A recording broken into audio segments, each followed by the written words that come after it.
forward to improve your lot. You are also welcome to share with His Excellency concerns that you may have about your own conditions, your own welfare, and how the labor front can be improved. That essentially is the reason why we are having this engagement. Before I proceed further, I would like to introduce the various labor groupings that we have here. Your Excellency, we have 43 different groupings classified under the broad umbrella of 3 mother organizations. So we have the Trades Union Congress. Shall we all show by hand our affiliation with the Trades Union Congress?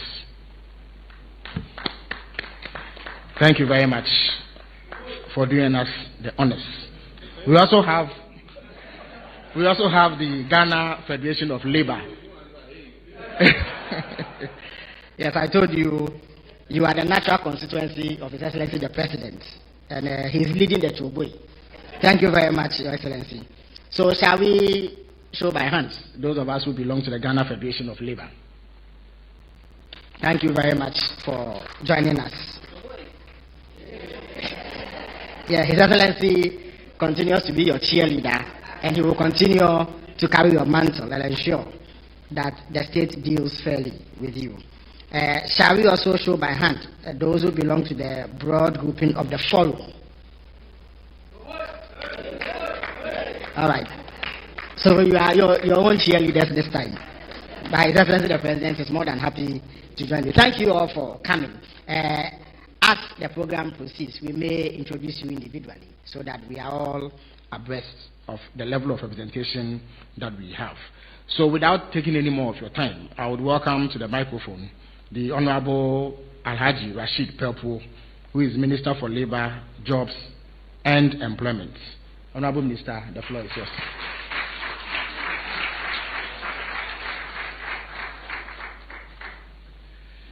Thank you very much, Mr. President, Chief of Staff, colleagues, distinguished labor leaders, all comrades here.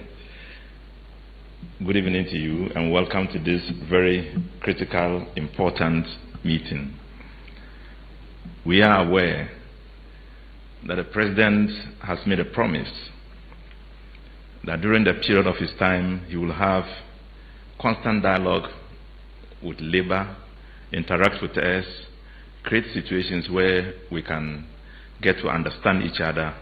And so today's meeting is a very important meeting that is bringing you face to face with the President to address some key issues I believe are part of the solutions to the major problems we face as leaders and governments, and indeed the tripartite.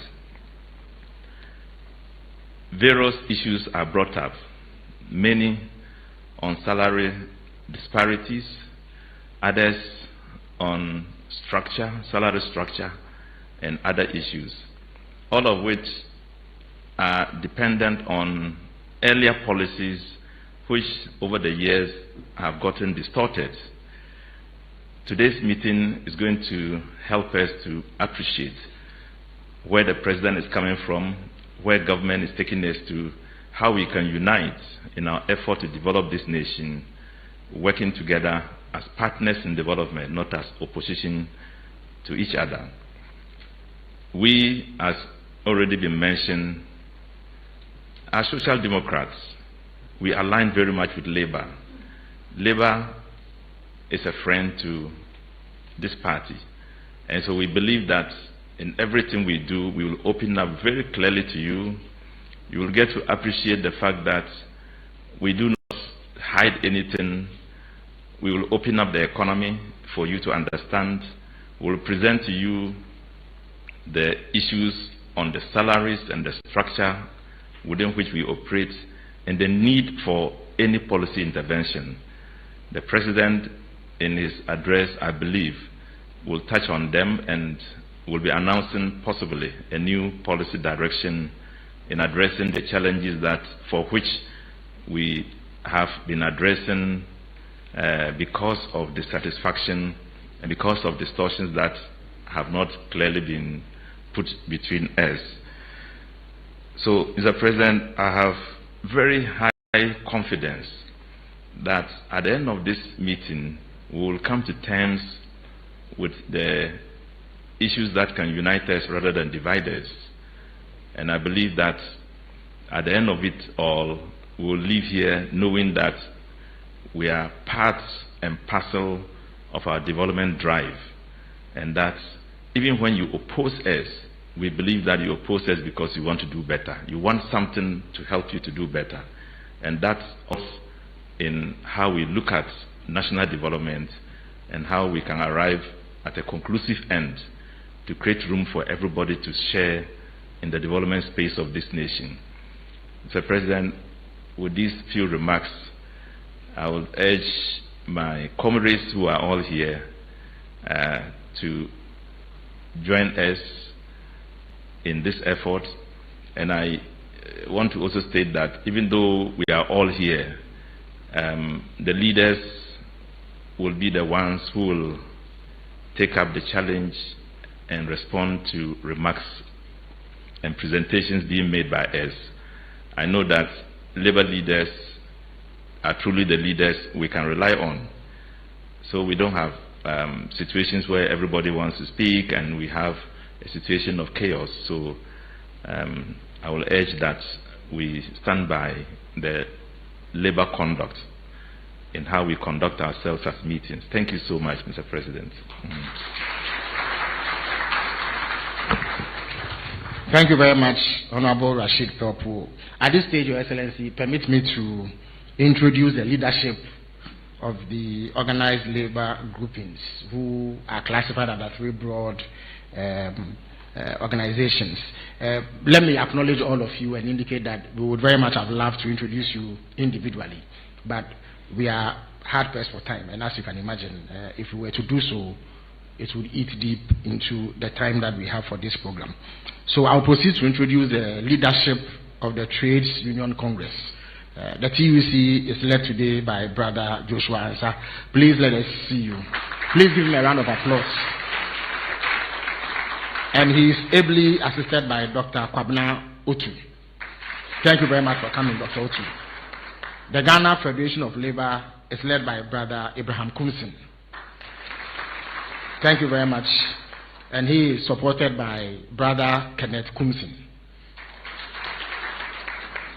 The forum is led by Dr. Isaac Bampo Ado.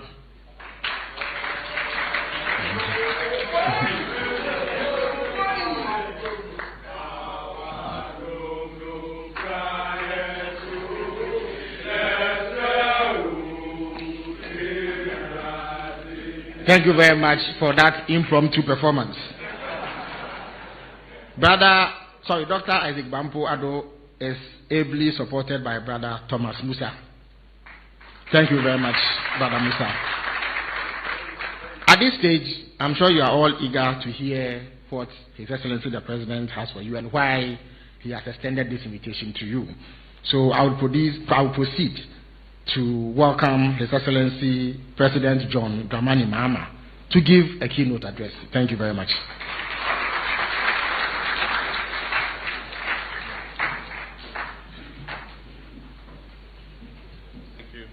Thank you. Please be seated.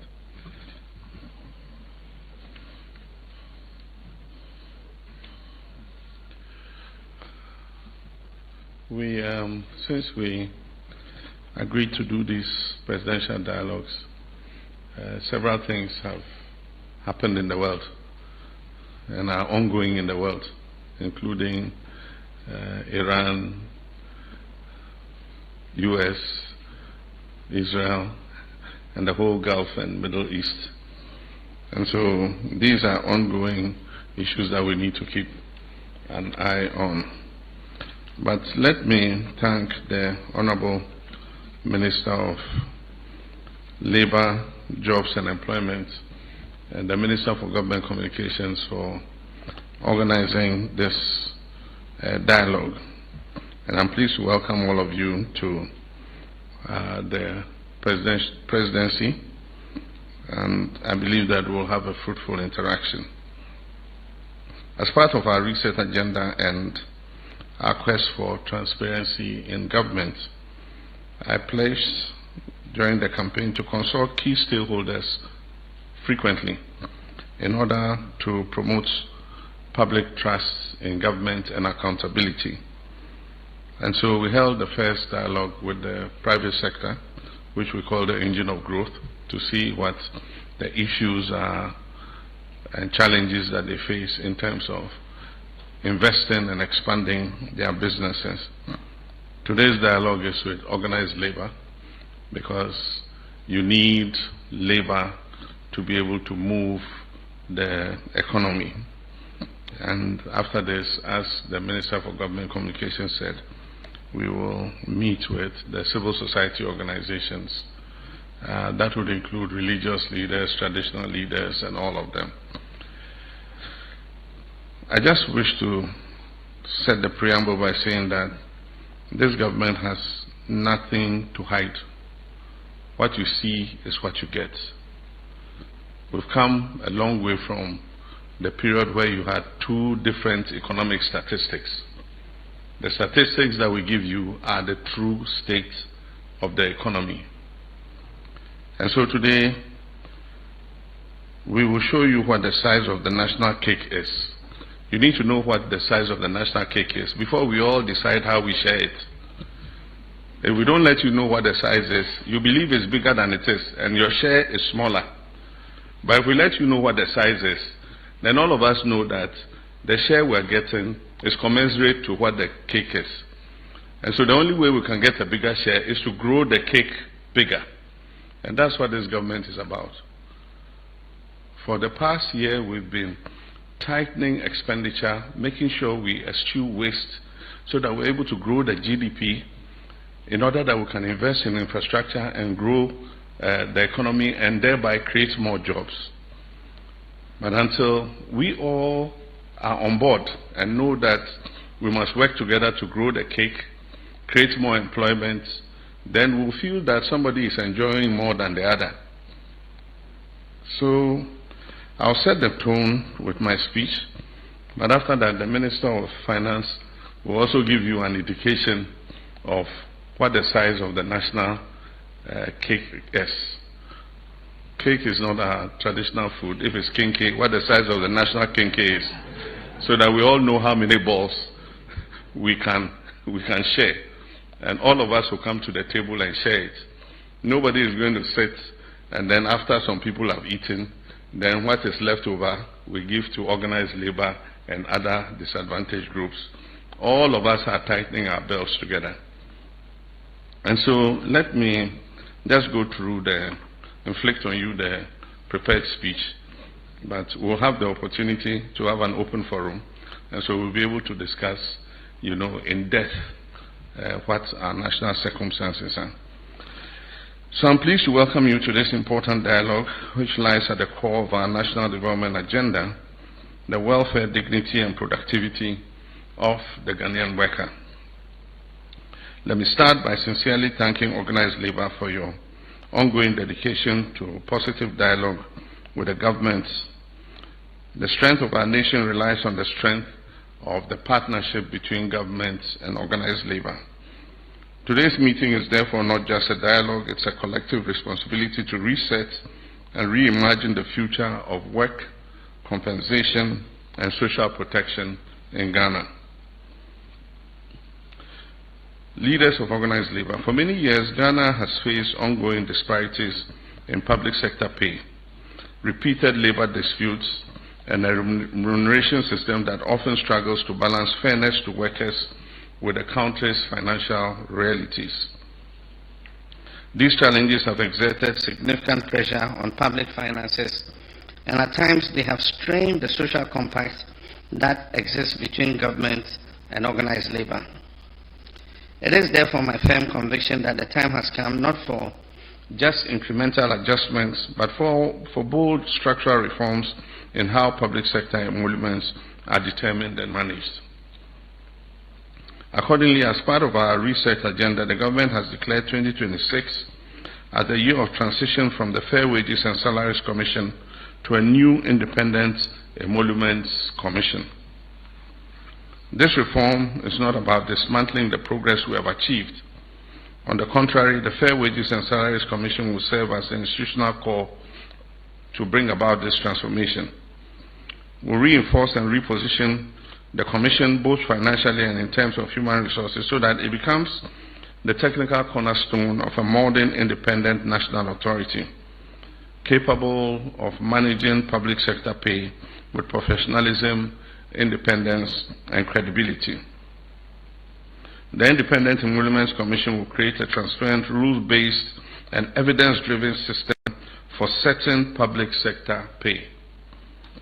Under this framework, salaries and benefits will be guided by productivity, labor market realities, fiscal sustainability, strategic national priorities.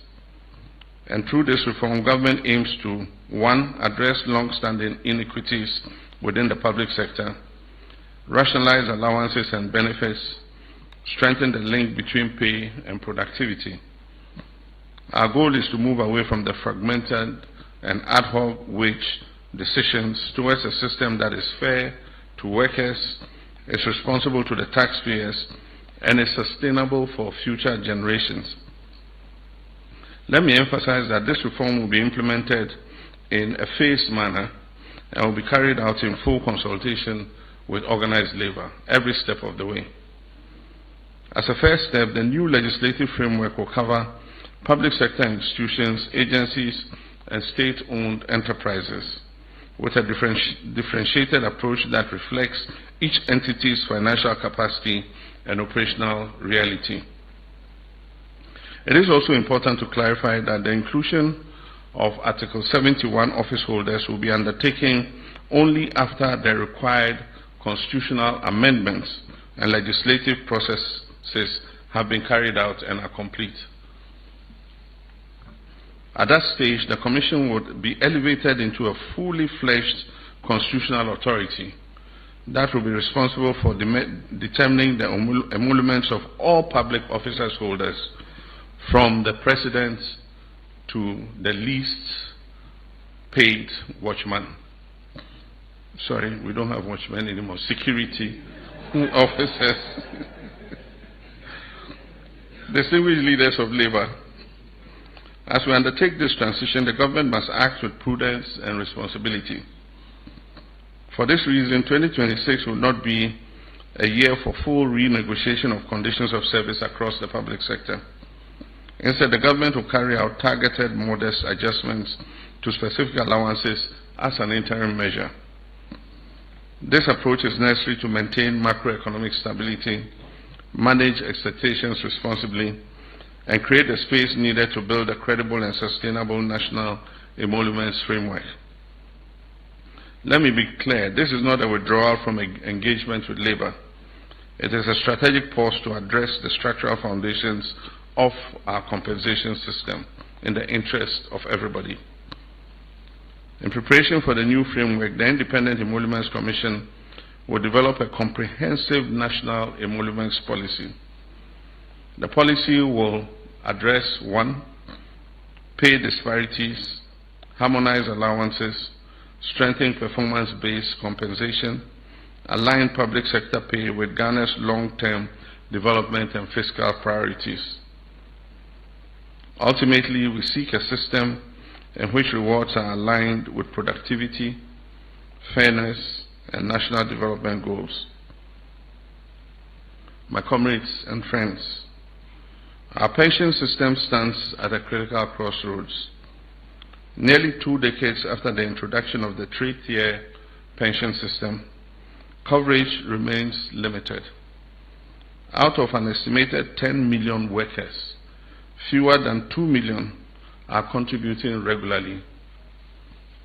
Pension assets stand at approximately 100 billion Ghana cedis, representing only about 7% of GDP. And I'm afraid to say this is well below continental benchmarks comparative with other African countries. If we fail to act, the imbalance between contributors and retirees will continue to deepen, threatening the system's sustainability and the dignity of our future retirees. I've therefore instructed the Minister of Finance to oversee a thorough review of our pension structure with the aim of expanding coverage, especially to the informal sector, modernizing our contribution systems, and strengthening governance and investment management. Our goal is clear. Every Ghanaian worker must retire with dignity, with security and confidence in the pension system. My dear colleagues, we cannot talk about wages and pensions without addressing the wider fiscal realities of our economy. Over the past 9 years, Ghana has spent more than $8 billion to address financial shortfalls only in the energy sector. And in 2025 alone, the government paid approximately $1.57 billion to settle legacy debts.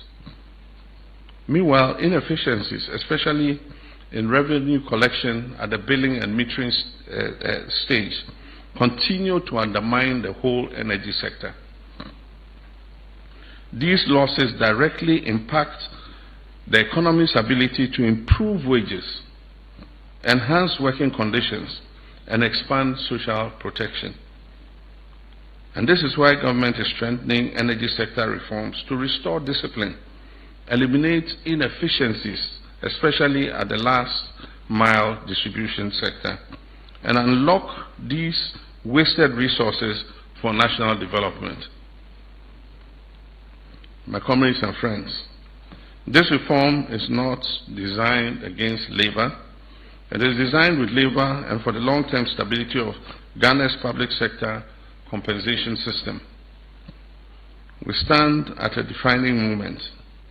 We can either continue with a system that causes periodic tensions and unsustainable outcomes, or we can work together to build a modern, fair, and resilient framework.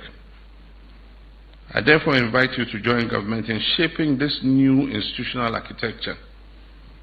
Together, we can build a remuneration system that is transparent and equitable, a pension system that guarantees dignity in retirement, and an economy that supports fair rewards for hard work. The reset agenda is not just a slogan, it is a commitment to fix what is broken, a commitment to build what is sustainable, and a commitment to ensure that every Ghanaian worker is treated with fairness and dignity. And so I welcome you to this dialogue. I thank you for your attention, and I look forward to a very fruitful and vibrant discussion. May God bless our homeland, Ghana. Thank you.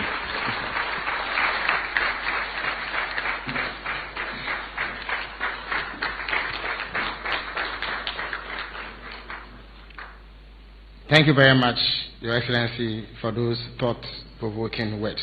At this stage, I would invite the Honorable Dr. Kasiel Atufosin, Minister for Finance, to make a presentation on the state of the economy. Thank you very much.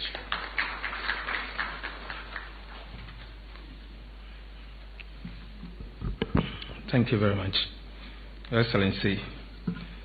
I will be making a presentation on the public sector compensation issues in Ghana. First, let me say that government, in line with Article 24(1) of the 1992 Constitution, recognized the right of fair remuneration and equal pay for workers of equal value. However, labor-related fiscal pressures remain one of the most significant structural challenges confronting Ghana's public sector finances. The expansion of the public sector workforce, combined with periodic reviews in pay for public institutions, are key drivers of increases in the compensation budget. It has the propensity to derail Ghana's economic progress. Mr. President, compensation of Ghana's employees is currently the largest share of government expenditure. Of the total government expenditure, employees' compensation account for 39%, debt service account for 32%, and grant to other government units account for 29%. The crowding effect of compensation means that whilst we spend 33% of our compensation budget, our expenditure on compensation, only 3% is used for goods and service, only 3%. Capital expenditure represents only 6% of Ghana's expenditure. Social benefit only represent 1% of government expenditure, and grants to other government units representing the statutory funds is about 24%, whilst debt service represents 26% of our total expenditure. So clearly, it is obvious that we are paying a lot, we are spending a lot of our budget on compensation, but very little is going to the ministries, departments, and agencies for the purposes of running the agencies. Your Excellency, some key facts on the compensation issues in Ghana are that at the end of 2025 fiscal year, compensation budget accounted for 44% of non-oil tax revenue, 5.64% of GDP, and 33.78% of total expenditure. I repeat, our compensation accounts for 44% of the total non-oil tax revenue, 5.64% of GDP, and 33.78% of total expenditure. Ghana's compensation to tax revenue ratio of 44% for 2025 is higher and way above the ECOWAS threshold of 35%. The ECOWAS convergence criteria requires that compensation should not exceed 35%, but in the case of Ghana, it is 44%. In 2025, non-oil tax revenue was 183 billion Ghana cedis. Statutory funds, including District Assembly's Common Fund, Ghana Education Trust Fund, and National Health Insurance Levy, was about 55.7 billion Ghana cedis. Debt servicing, this is what we use to service our debt, amounted to 64.3 billion. This means that of the 183 billion Ghana cedis non-oil tax revenue that we collected, only 61.9 billion Ghana cedis is available for the purposes of compensation, goods and service, and capital expenditure. The 2025 compensation bill was 78.9 billion Ghana cedis. Simple put, the 78.9 billion cedis, in fact, if you are to deduct all the statutory funds and debt service, what was left was 61.9 billion. So the 78.9 billion is far more than what was left. This simply means that after paying for statutory funds and debt service from non-oil tax revenue of 183 billion Ghana cedis, what was left was not enough to settle Ghana's compensation bill. This also means that government of Ghana had to borrow 17 billion Ghana cedis to pay Ghanaian workers. Simple put, we borrow to augment what is left to pay for Ghanaian workers. Your Excellency, the drivers of the rising wage bill and the compensation costs are as follows. We have the annual base pay adjustment, growth in employment levels in the public sector, request for introduction of new incremental adjustment in existing conditions of service. Example is institution-specific allowances that we've seen that it is coming up. Legislative and administrative approvals leads to enhancement in pay and pension obligation arising from improved condition of service. These days, almost every institution is taking a bill to Parliament for approval to get a new pay structure.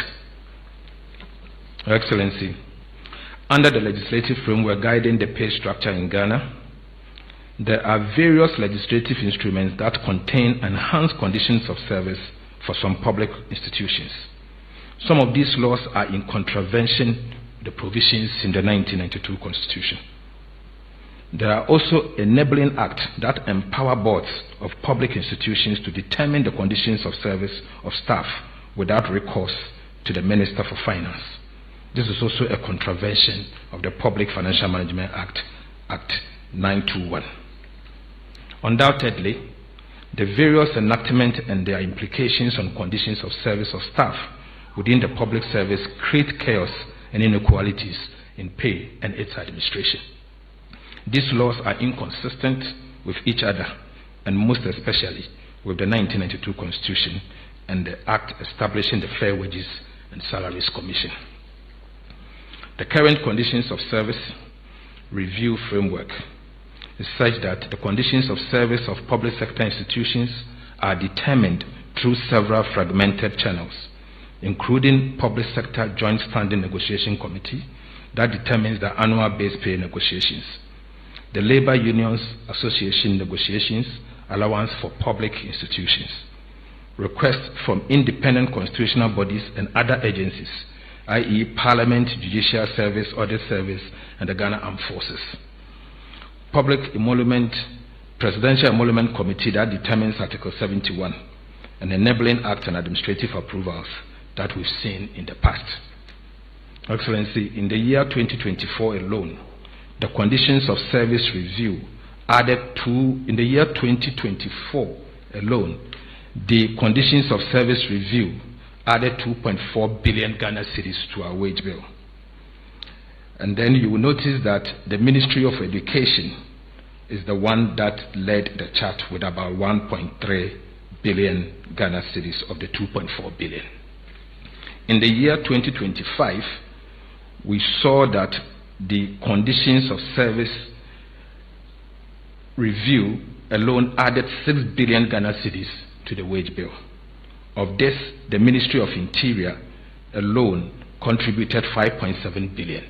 And these decisions were taken prior to the elections, when huge amount of people were employed under the agencies of Ministry of Interior. Excellency, in the year 2026, so far, we have received from the Fair Wages and Salaries proposals of conditions of service amounting to 7.4 billion Ghana cedis, which we are reviewing. The 2026 agreement between government and organized labor still holds. In fact, per the 9th November 2025 agreement on the 2026 base pay, government committed to engage with unions on outstanding conditions of service and undertake critical recruitment into the public service, all within budget constraints. In this regard, government has commenced processes for the recruitment of staff into the public service. Fair Wages and Salaries Commission has also commenced negotiations with organized labor on review of conditions of service, and very soon we'll be approving them. The reason why there's the need to take a closer look at Ghana's compensation are that the 2025 non-oil tax revenue of 183 billion Ghana cedis was only enough to pay for statutory transfers and debt service. After paying statutory funds such as District Assembly Common Fund, Get Fund, National Health Insurance, and debt service, what was left was not enough to settle Ghana's compensation bill. In fact, government of Ghana had to borrow 17 billion Ghana cedis to augment the compensation bill. Your Excellency, I thank you. Thank you very much, Honorable Finance Minister, for your presentation. I would at this stage invite Mr. Smith Graham, CEO of the Fair Wages Commission, to make a presentation. Let's welcome him with a round of applause.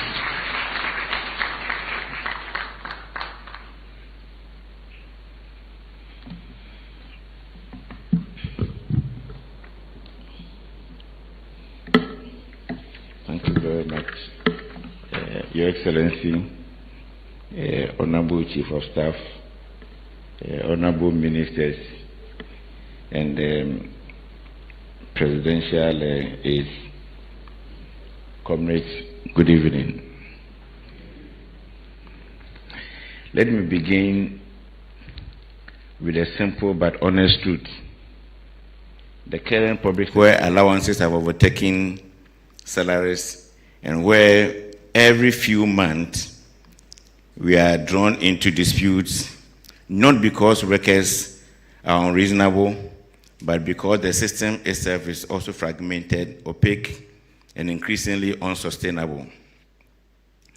Today, thankfully, we are not here to negotiate, but to look at how we'll be able to help improve the system. Your Excellency, all the strikes that we encounter in this country come with a huge cost.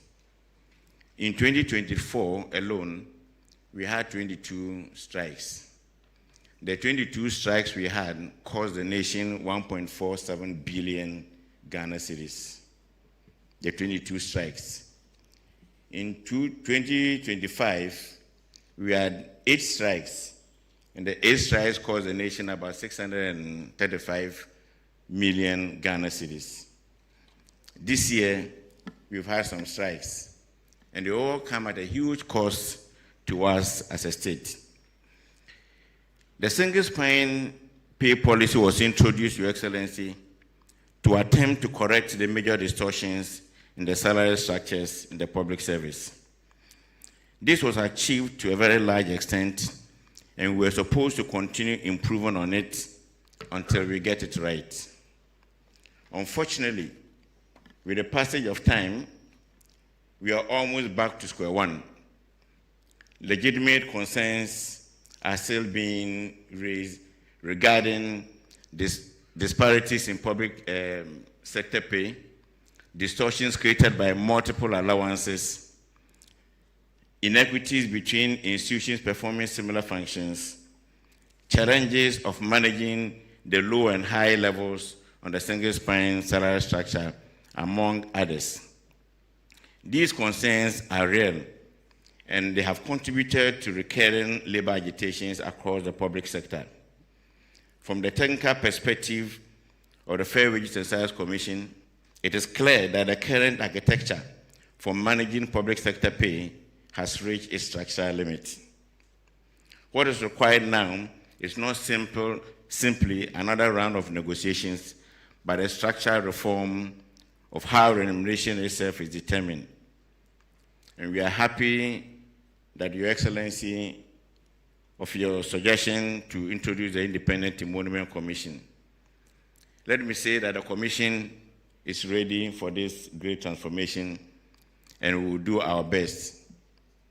In the past, Your Excellency, we had an arrangement with Parliament where all bills that were passed in Parliament, once it concerns conditions of service, was referred to Fair Wages and Salaries Commission. But for some time now, we realized that that arrangement was also stopped. And so institutions were going to Parliament, getting bills passed, and in the bills are the determination of conditions of service. And so it resulted in huge and different salary structures now within the public sector, completely destroying the single spine salary structure that we started. Your Excellency, as I indicated, we are grateful to you for declaring the 2026 as a year of transition. And together with my board and together with Organized Labor, we'll work out a plan to initiate the various consultative processes to ensure that we are able to improve on the system and help the Independent Emolument Commission come to fruition. I must say that we are very ready, and as a commission, we will do our best in consultation with them. The challenges are real, and the labor unions will bear with me. We've had lengthy discussions, and they've all contributed to the current system that we have, the current system that is broken, because we allowed certain decisions to be taken outside the framework of the single spine pay policy. And this is what has brought us this far. It is my prayer that together with you, we'll be able to work through the Independent Emolument Commission and rectify this situation once and for all. Thank you very much, Your Excellency. Thank you very much, Mr. Graham. At this stage, we would delve straight into an open forum and discussion segment. Your Excellency, your comrades in the labor unions are not called organized labor for nothing.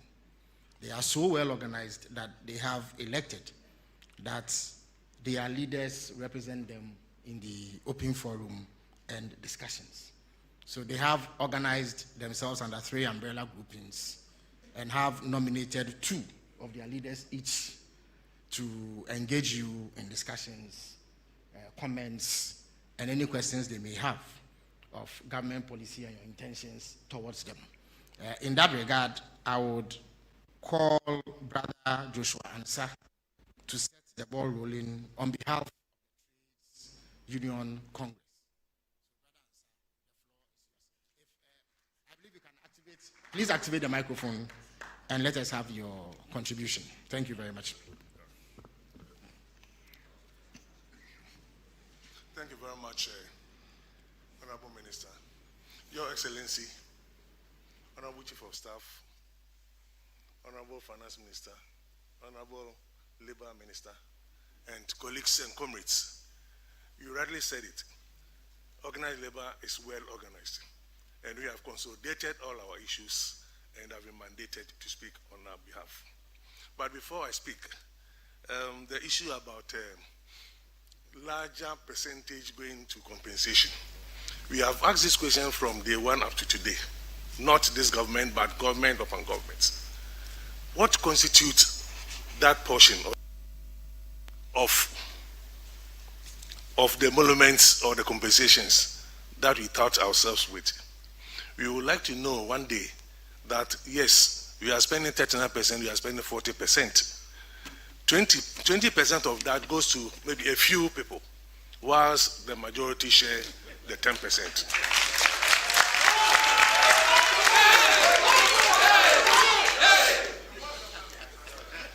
Your Excellency, organized labor values the opportunity to dialogue over public sector salary, pensions, and other important issues relating to the workings of the Ghanaian labor market.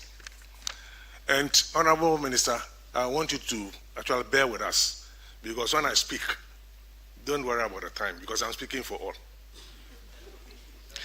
Your Excellency, our issues are many, and I plead that you bear with me as I take you through a few of them. And let me begin with the obvious issue about earnings in Ghana. Your Excellency, you are no stranger to the earnings situation in Ghana.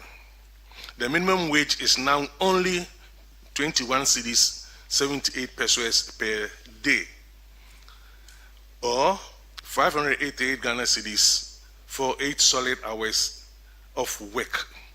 This amount is barely insufficient. It's barely sufficient for a worker who takes Hausa cocoa for breakfast, gobe for lunch, and another cocoa for dinner. We can only conclude that minimum wage earnings in Ghana, who pay rent, utilities, and clothing, are magicians. Your Excellency, pay on the single span salary structure, which your government implemented in 2010, is not any better.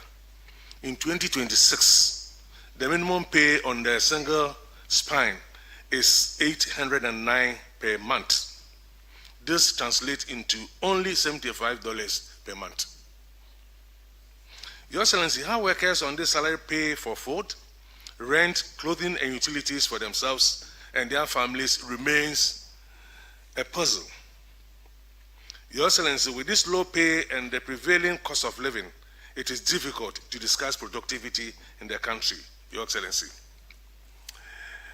According to the World Bank, Your Excellency, there is evidence across the world that government workers cut back their productivity or hours of work when salaries are low. The bank says low salaries result in absenteeism, alternative employment, rent seeking, the per diem problem, certain allowance, and low productivity. The proverbial chicken and egg situation no longer apply. In truth, the chicken is too famished to produce the egg. We must rehabilitate the chicken.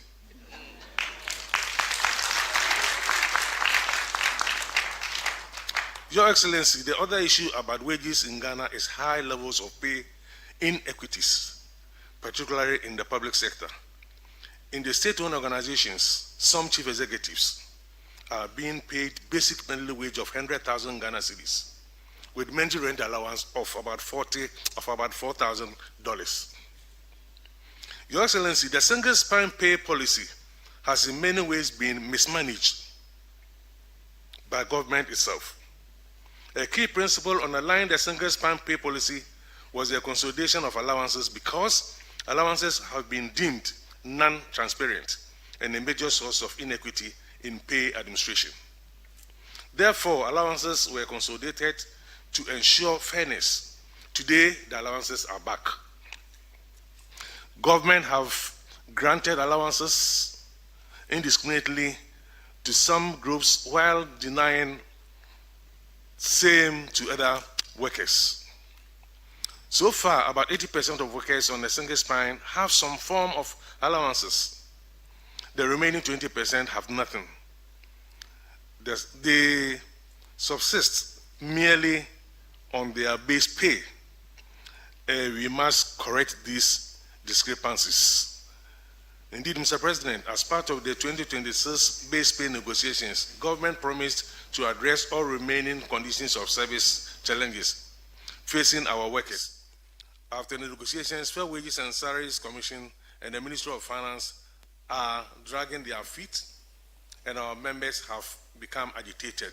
But I'm glad to hear from the Finance Minister that they have started working on it, and we have been promised that that 1% which was reserved for this arrangement will immediately be effected after this meeting.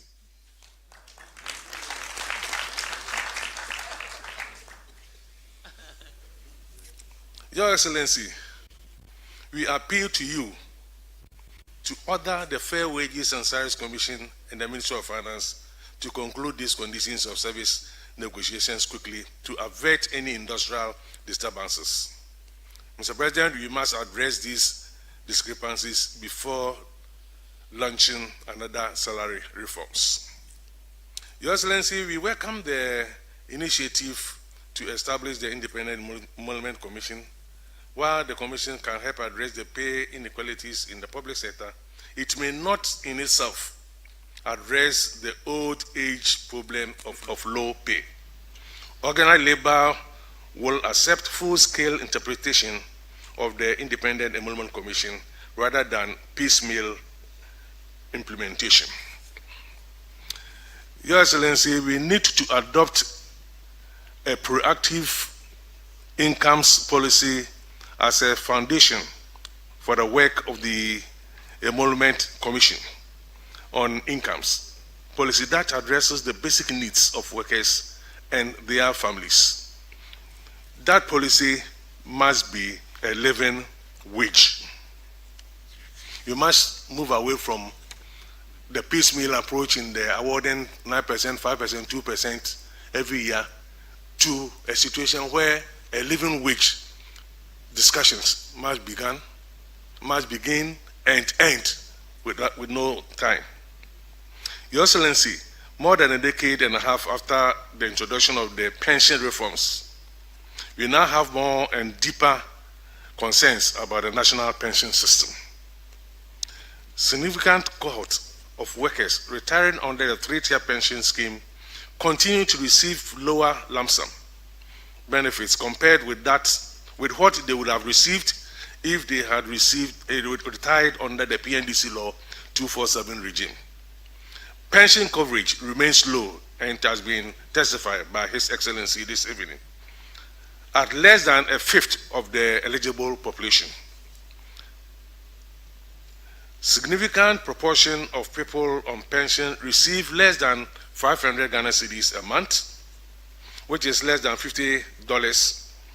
Inequities in pension have remained and even grown, Reflecting the pay inequities, we have just mentioned the least pensioner gets 400 Ghana cedis, whilst another pensioner gets 213,000 a month as pension. You can all see the discrepancies here, the inequity here. In the same pension system are the emerging privileged class of Ghanaians who do not have to contribute to their pension but have been guaranteed the best of pensions when they retire. I'm referring to the politicians, judges, senior military officers, policemen and women, and other public servants who retire on their salaries. We think that we must all contribute to something before you can have our share. To be fair.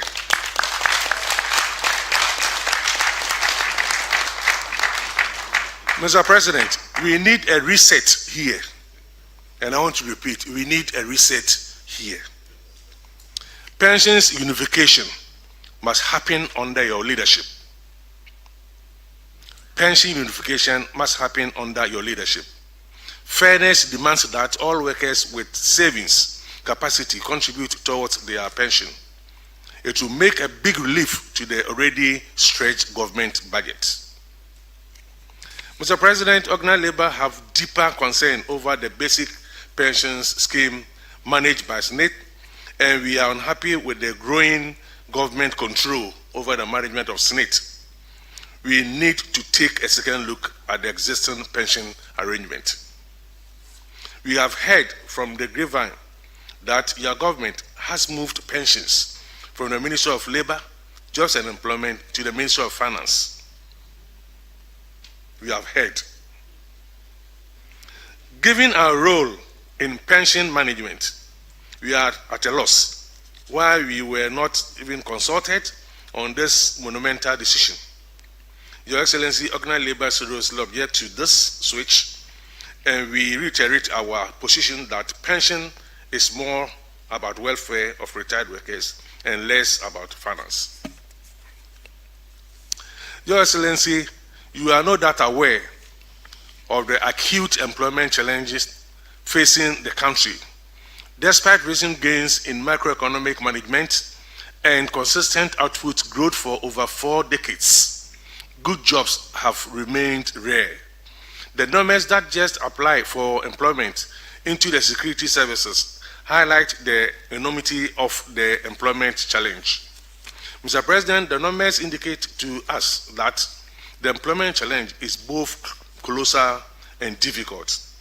Despite consistent GDP growth for more than 4 decades, many continue to struggle to obtain decent employment, one that is commensurate with their education and delivers fair income and benefits secure.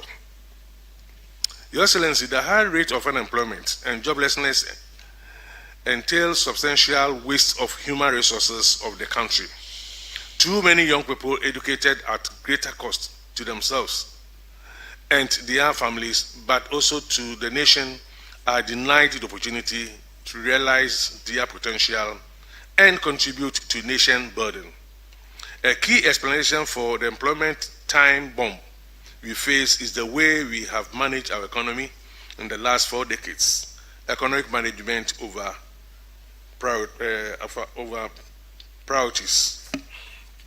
Macroeconomics, stability and employment on as a residual outcome of economic growth.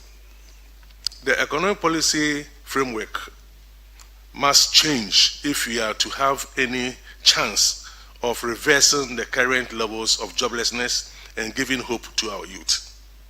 In the past 1 year, we have keenly observed debates about the economy and economic policy initiatives of your government. Mr. President, Organized Labour has its own views on economic policy and economics. We ask that government grants us the forum to dialogue over national economic policy, especially as Ghana exits the IMF program next month. Your Excellency, employment challenges also manifests in the weakness of national institutions for industrial relations and social dialogue. This has resulted in rampant abuse of workers' rights, especially the right to join or form a union. Workers who opt to exercise their constitutional right to form or join unions are often threatened with dismissals. In simple terms, government over the years have refused to enforce the simplest of the labor legislations they have enacted. Given that good jobs are hard to come by, failure to enforce the labor legislations have effectively numbed and turned the labor market into employers' market.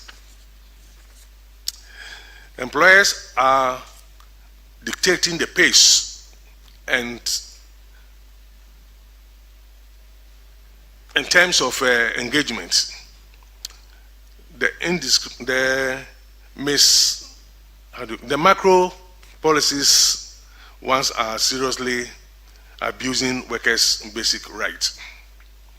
Mr. President, employment agencies have turned themselves into employers instead of simply connecting workers with employers.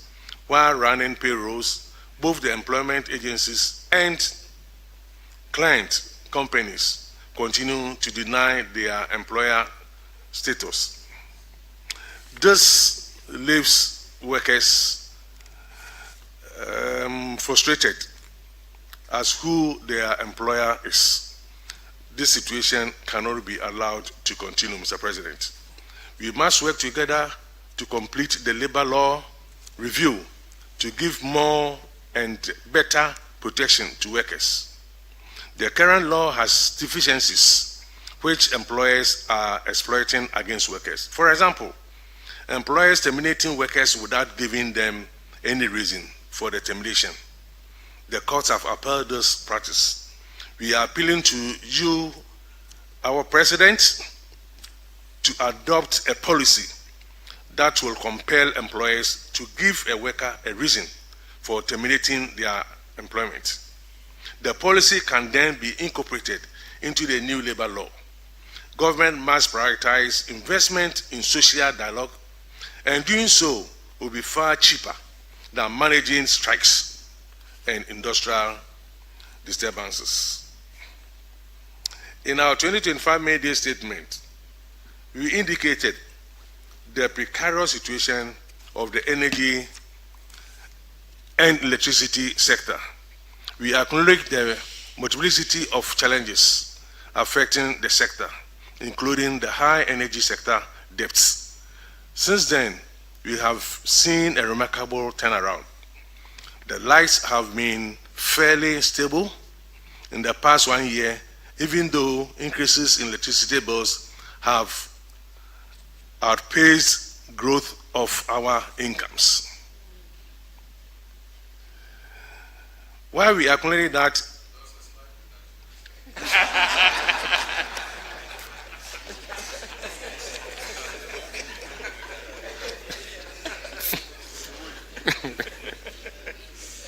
Mr. President, your 2026 budget statement indicate that UCG's average monthly revenue collection increased from approximately 900 million Ghana cedis to around 1.75 billion, representing nearly 90% increase in revenue collection. Kudos to government and workers of UCG. While we acknowledge that the energy sector is not completely out of the woods, the remarkable turnaround is an enduring testimony that Ghanaians are capable of managing their affairs of their own. Organized labor, therefore, sees no value addition from the proposal to privatize ECG. Your government calls it private sector participation. Organized labor says privatization and private sector participation are the same and they have one mother.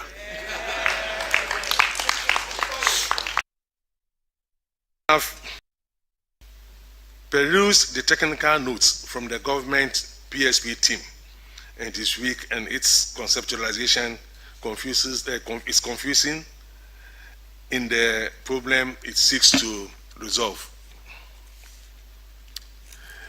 Your Excellency, the housing and sanitation situation remain dire for most Ghanaians. In fact, Ghanaians are generally poorly housed. Government interventions in the housing sector has failed to solve the problem. We need to work together to properly house Ghanaians. We can do this by adopting the social housing model. Organized labor fully supports your efforts to reform the 1992 Constitution. Our idea of constitutional reform is premised on giving power back to the people of Ghana and reducing the overbearing powers of the executive branch. Achieving true separation of powers and forging national consensus and reducing partisan extremism. Ensuring independence of the constitutional bodies, including the judiciary and the electoral commission. You seek a governance architecture that creates effective and development-oriented town councils, district councils, regional councils, and central government that can arrange and manage our resources for the benefit of all Ghanaians. Mr. President, the need to reform constitution must be inclusive and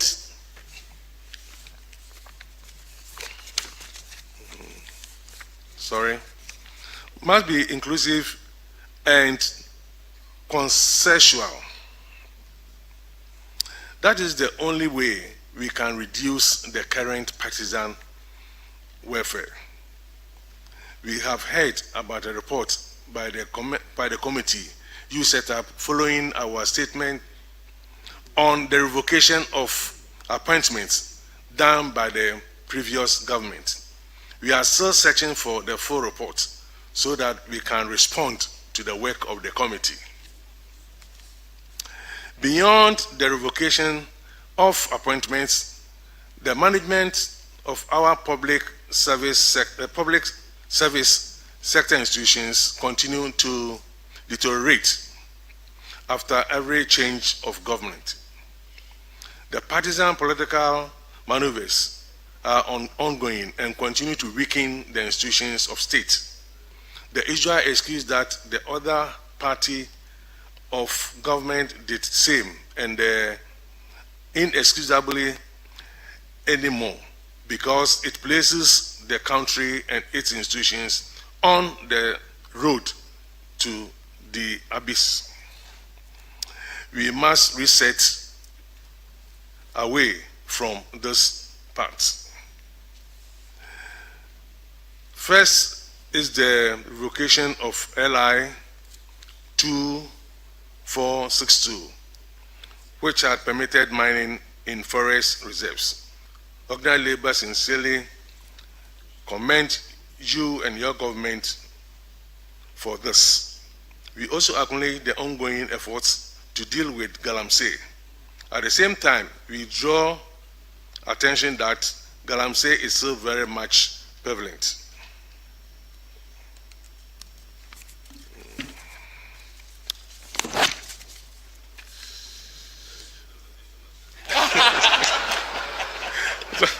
This is the last paragraph, Mr. President.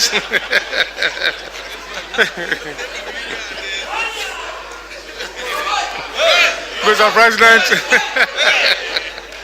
Mr. President, let me at this point officially invite you to our 2026 National May Day, which is slated for 1st May 2026 at Koforidia in the Eastern region. We are going to the Chief of Staff's home. So you are officially invited as the special guest of honor. Thank you. And with these few remarks, I want to thank all of you for your attention. Thank you.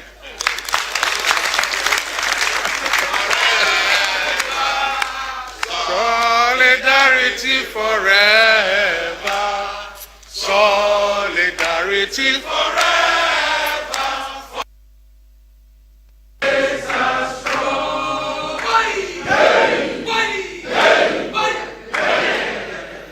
Well, I am highly impressed with your repertoire of. On May 1st, will you have another speech? Thank you very much for. I was going to say that I'm highly enthused by your repertoire of unscripted and impromptu performances. Keep them coming. So we have heard from Organized Labor through your appointed spokesperson, Brother Joshua Ansah, who I believe deserves a round of applause for ably articulating your concerns, your views, and comments about your welfare and matters of national concern. I would now invite His Excellency the President to respond to these concerns and put across any other matters that he deems appropriate. Thank you very much.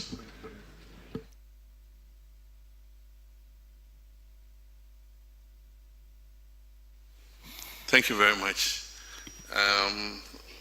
My comrade Joshua, thanks for the State of the Nation address. No, State of Labor address. But you've raised virtually the whole gamut of issues concerning labor. And I've said that we approach these with transparency and openness. First, we talk about the breakdown of compensation. And I think that's a very important issue. When we talk about compensations consuming a certain percentage of total earnings, we need to drill down to who is getting what. And that is why I believe that an independent emoluments commission will show what the salary of the president is and what the salary of the watchman is. And based on that, we can address the iniquities in the system. Right now, we have Article 71, we have fair wages and salaries, then we have SOEs, whose compensation is determined by their boards, not even the finance minister. So scratch my back, I scratch your back. So they approve board allowances, and the board approves it, and the board also approves increased salary for the chief executive and everybody. There are chief executives who earn more money than the president. And so we need to bring some equity and uniformity into these allowances. So like you're saying, when it comes to compensation, we're talking about those on the consolidated fund. And so who earns the highest, who earns the lowest? We don't know because we have different, intersections into the whole spine. I remember when we did the single spine, we grandfathered some people who were above others. Others we brought up. I remember the police were celebrating because they were at the front of all the security initiatives. They were being shot, killed, and all that, fighting armed robbers, and yet they were among the most poorly paid. When they saw their new salary structure, people wanted to go to the bank and say, no, this is not correct. I'm sure you've credited some money to my account that is not, and they say, oh no, that's your new salary scale. Today, those services are complaining again. Immigration is complaining, everybody is complaining, CLOSAC is complaining, actually even went on strike. We just brought them back. So what I'm saying is, if we're responding to individual and everything, we probably will not get it right. But above all, the important thing is, how much can we set aside from the national cake for compensation? Once we know what it is, then let's share it so that everybody gets what he feels is his fair share. But for me, what I think is, it's not the fault of labor. It's the fault of leadership that we administer the economy grows. As the economy grows, everybody gets a bigger share of the cake. But when leadership mismanages the economy, labor doesn't mismanage the economy.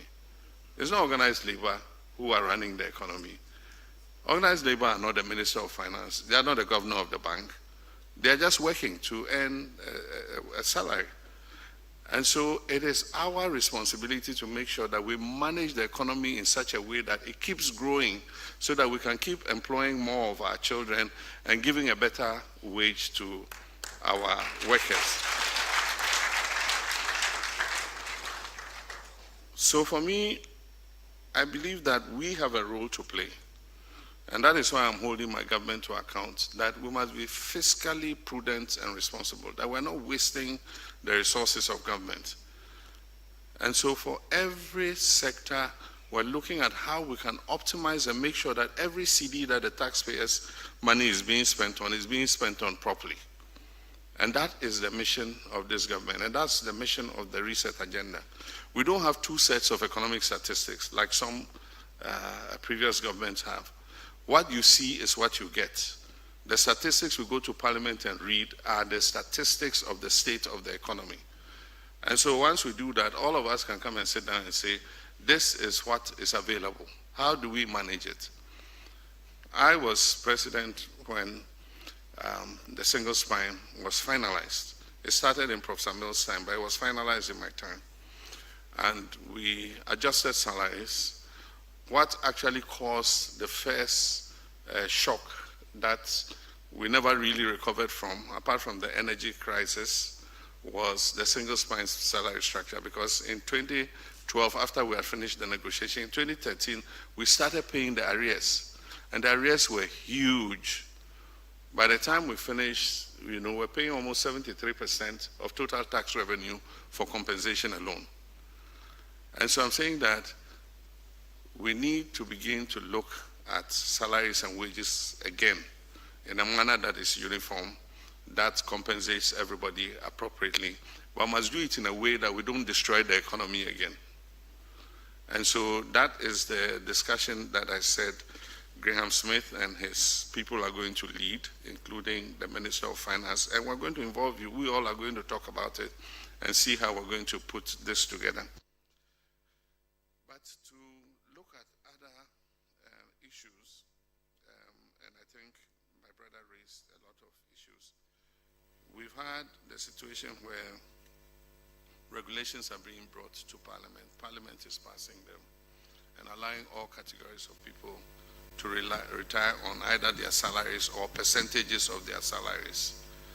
And there's some iniquity when it comes to that. So when it comes to pension reform, we need to look at all those issues, because it's like we're bringing regulations to Parliament.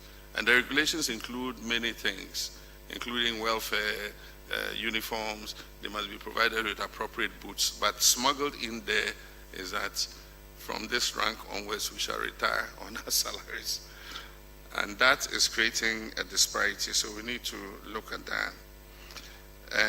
Comrade Joshua, I would say that in most jurisdictions, pensions are under finance. In most jurisdictions, if you like, do a research.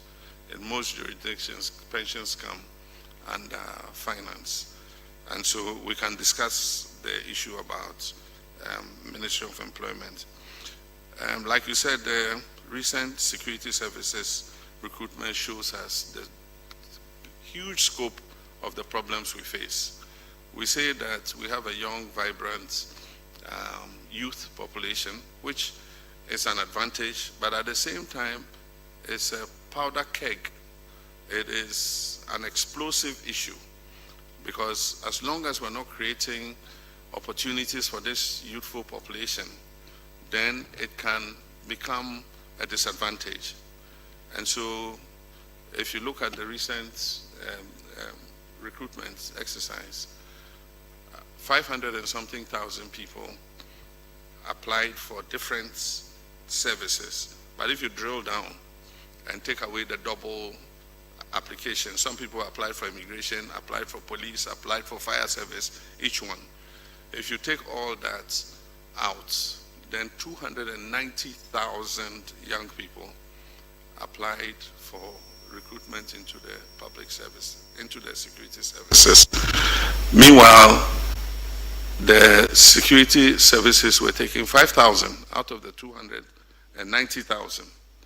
So it shows you what, like Comrade Joshua said, the extent of unemployment is amongst our young people. And so it's something that we must work on together and make sure that we expand the opportunities. And we cannot expand the opportunities in the public sector endlessly. The private sector is the area where we can absorb the maximum of people. But we can't do that without transforming our economy. We can't do that without growing agriculture. We can't do that without growing agro-processing and agribusiness. We can't continue spending $3 billion on food imports, which we could have saved and invested in the economy. So these are issues that, yes, the buck stops with me because I'm president, and I'll continue to work on the decisions to turn things around. But you can't turn things around in 1 year. In 1 year, we've stabilized the economy.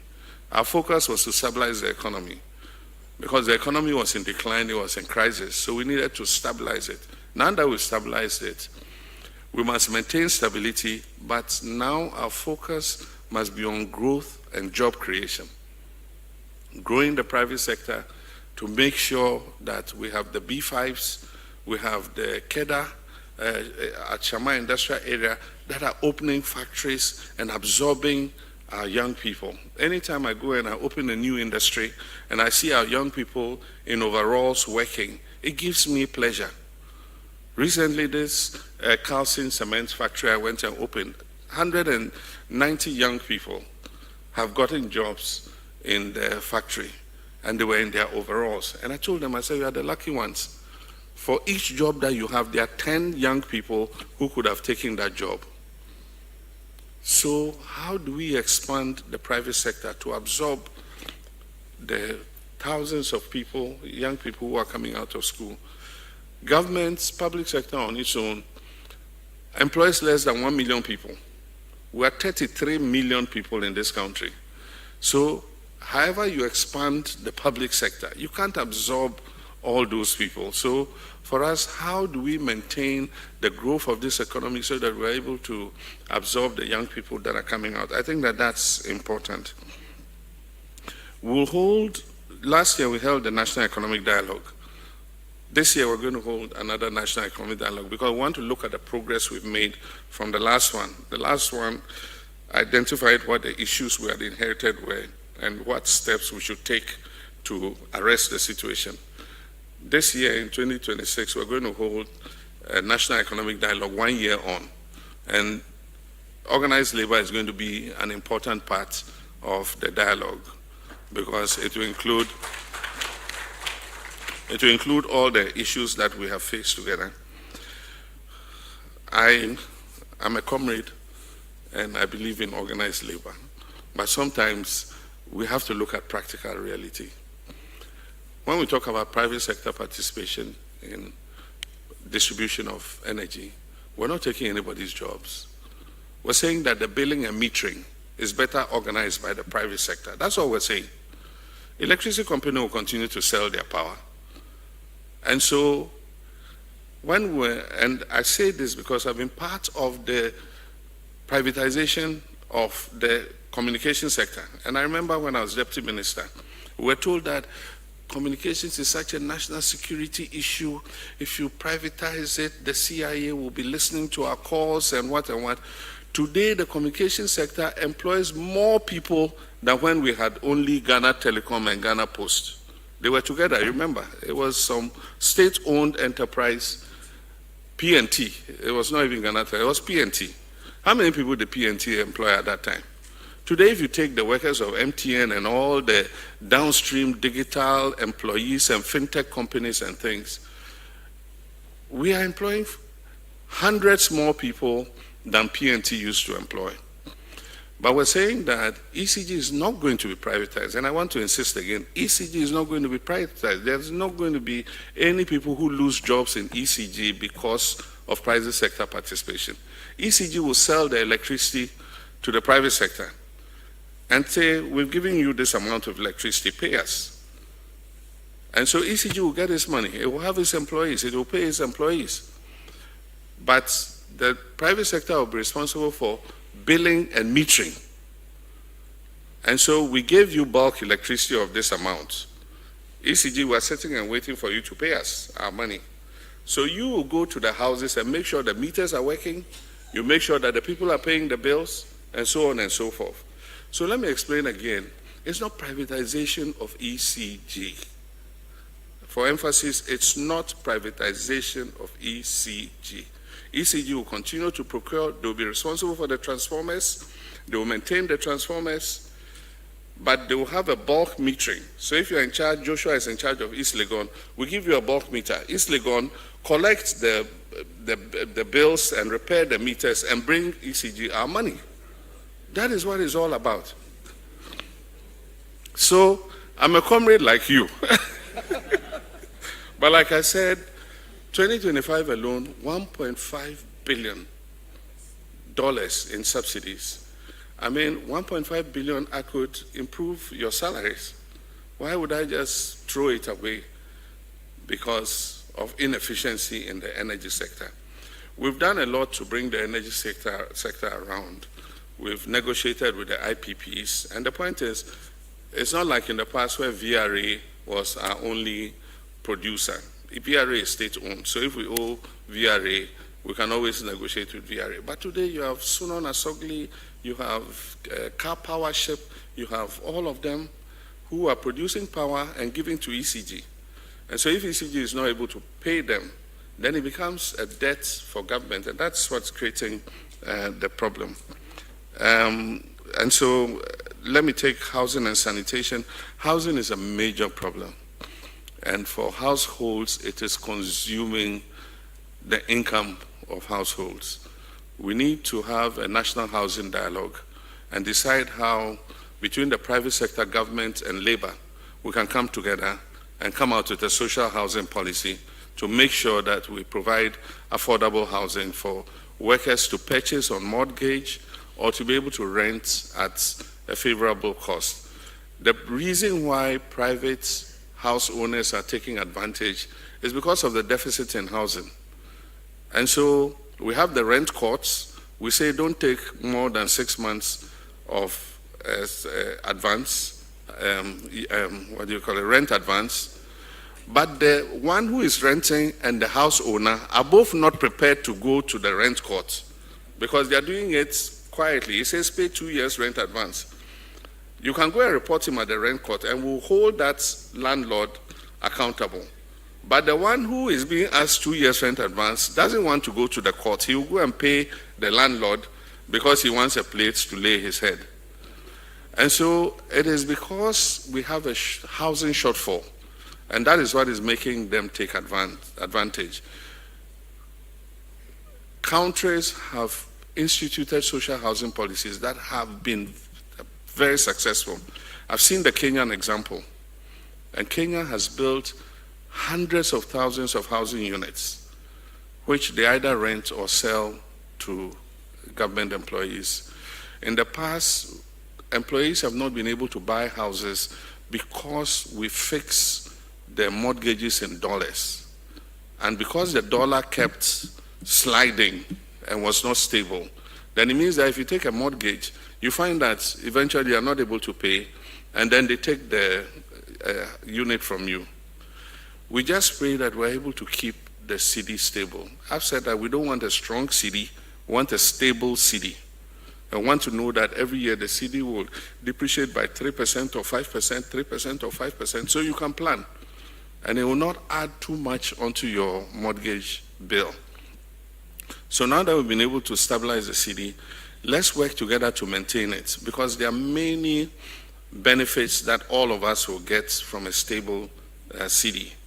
And so if we're able to do that, then workers from their income can go and take a mortgage and know that they're paying a certain percentage of their mortgage. And especially if it's in a place where you're working, then you can stay, instead of paying rent to a landlord, the rent that you were paying will go towards owning your own house. And so that's something that we need to look at. Thank you, Joshua, for your support for the constitutional review process. It's going to be a very transparent process. We're soon going to announce the Constitutional Review Implementation Committee, and it is going to go through the processes for implementing the constitutional review. We believe that after being in operation for more than 30 years, our 1992 Constitution has served us very well, but we have over the years recognized the loopholes that we need to tighten.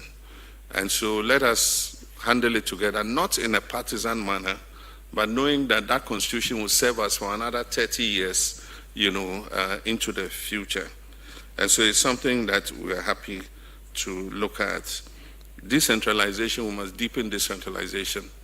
And after I came back into office, even though the previous government had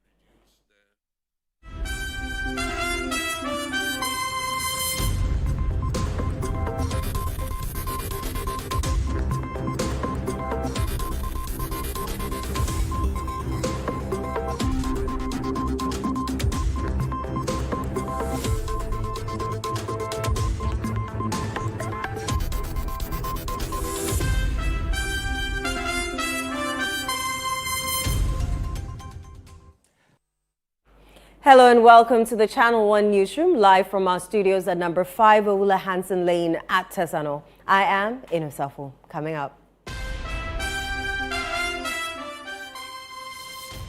TMA Daycare Center temporarily closed after micro aircraft crashed on its premises. We are under TMA, so they need to give us the directives on what we will do. We cannot do anything by ourselves. So we will go to the office. We are waiting for our headmistress to come for us to go to the office for them to give us the directive. Civil and Local Government Staff Association of Ghana suspends strike after government intervention. So EXECO, having considered the appeal from government, have decided to suspend the strike action. And all our members are to report to work by the 24th of May. Communications Minister justifies new SIM registration exercise, insisting it aims to protect consumers. The Minister for Interior, who doubles as the Minister for National Security, is briefing down my neck to give him a credible SIM register. Because there are times when law enforcement needs to identify a person, they pick what we have today, or they ask us, and based on what we have today. And later, President Mahama meets organized labor on recent unrest on the labor front. I've therefore instructed the Minister of Finance to oversee a thorough review of our pension structure with the aim of expanding coverage, especially to the informal sector. In Channel 1 Business.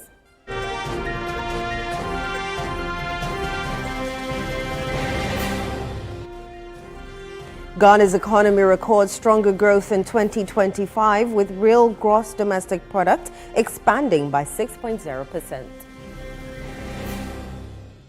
In Channel 1 Sports.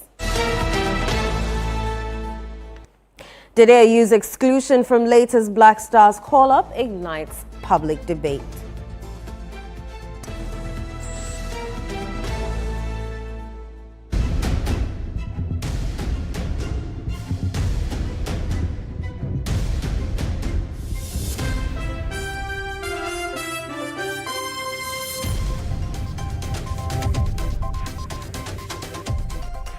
That they cannot travel. Many thanks for joining us. Let's settle for the details.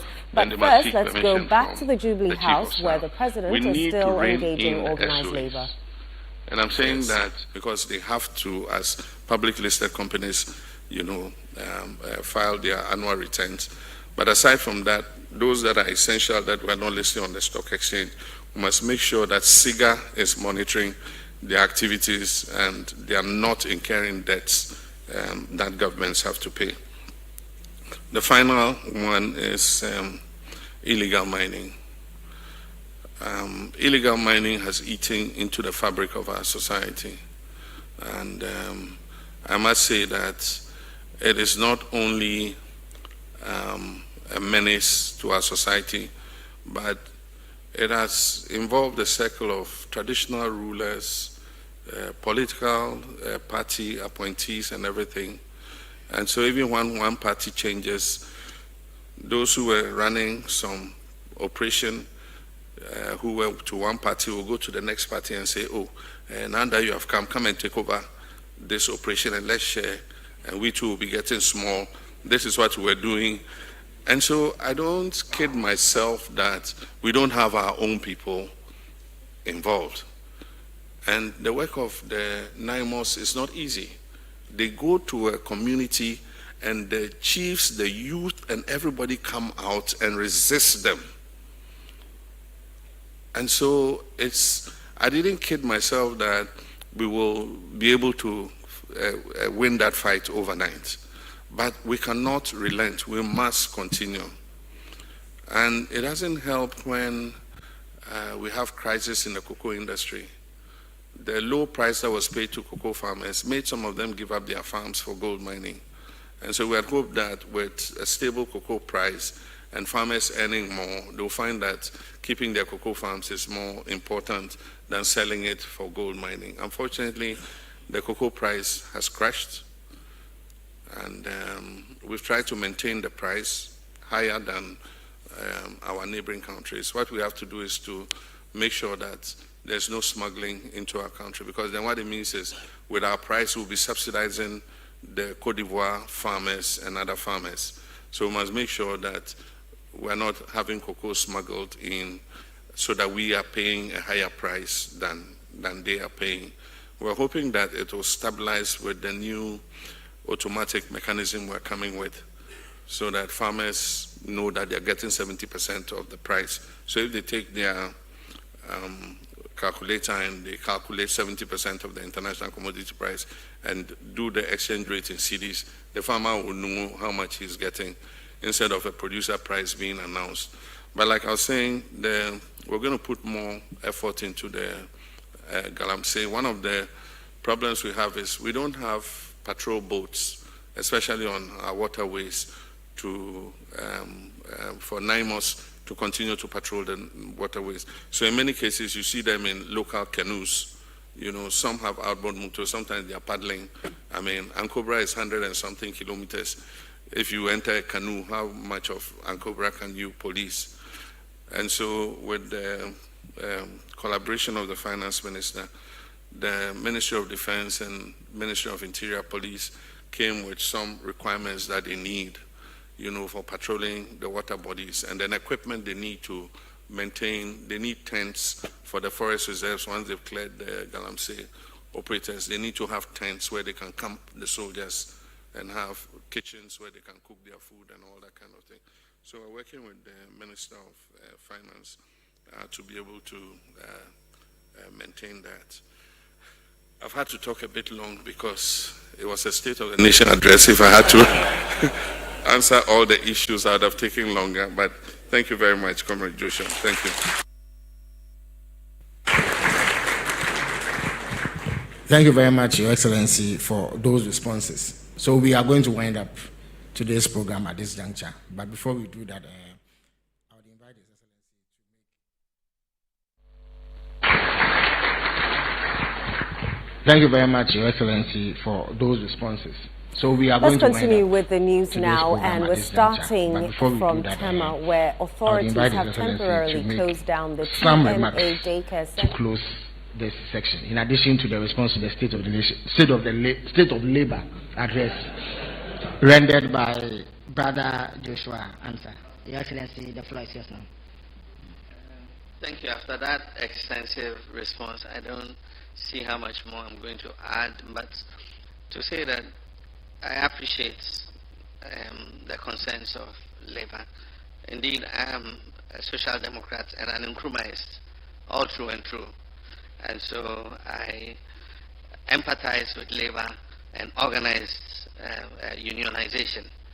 And so we'll always be your ally, and we'll keep an open channel of communication with all the Labour groups. I want to express appreciation for the cooperation we've had so far, especially in respect to negotiations on salaries and the base pay. Organized Labour has been very reasonable since we came, and you recognize the crisis that we inherited. we intend to keep fiscal discipline this year. We don't think that we should ease up yet. In May, June, we'll be emerging from the IMF program. We're not going to hold Kenke parties and Wache parties because we're not considering that we're coming out of imprisonment. We think that maintaining fiscal discipline and making sure that the economy remains stable is in the interest of everyone. And so there'll be no Kenke parties, there'll be no Wache parties. We'll just announce that we've come out of the IMF, but we'll still maintain fiscal and monetary discipline so that the economy remains stable and foreign direct investment increases. Foreign direct investment by 2024, I don't remember the exact figures, but they were in the hundreds of millions because of what was going on. Today they've rebounded back into the billions, almost $2 billion in foreign direct investment. And we see those investments not only in terms of foreigners coming in, but also Ghanaians earning enough money to invest. And so recently we held a meeting on local content, especially in the mining industry. And we are encouraging the mines to give more opportunity for Ghanaians to be able to earn money and create jobs. But also we're encouraging Ghanaian, big Ghanaian subcontracting mining companies to move from just subcontracting into owning mines and mining so that the gold receipts will remain locally and that the foreign exchange that they earn are not being transferred to develop somebody's country, but are being invested in our own country, you know, to create more jobs for ourselves. So I want to thank my comrades for indulging us and being with us. Sometime during the year, like I said, we'll have the National Economic Dialogue. But after the preparatory work has been done by Graham Smith and Fair Wages and others, we want to have a National Labour Forum to discuss more broadly. This was a very limited dialogue, and I'm sure that many of you would have wanted to ask questions and contribute and all that. And the National Labour Forum will break up into sessions and groups, and we'll discuss all kinds of issues to do with labor, and we'll come out with a communique so that it becomes a roadmap for us going forward. So this was just a dialogue, you know, maybe more of a monologue, because just after the State of the Nation and my response, we've not had the opportunity to open up the discussion. But I want to thank you very much for the opportunity. Thank you. All right. Thank you very much, Your Excellency. Let me also commend you highly for attending upon us and engaging in a manner that has ensured that the relationship between government and organized labor is strengthened.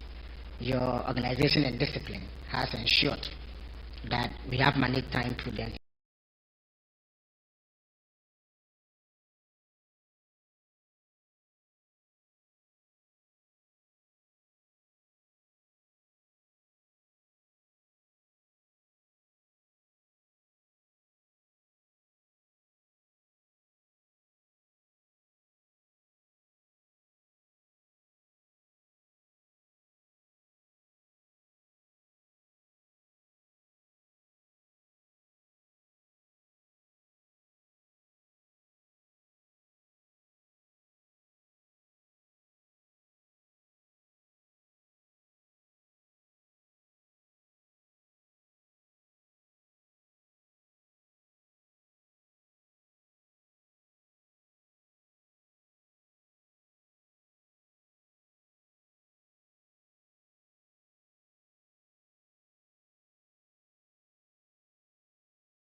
And this program has not lingered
found a reasonable.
Period. We thank you very much for coming.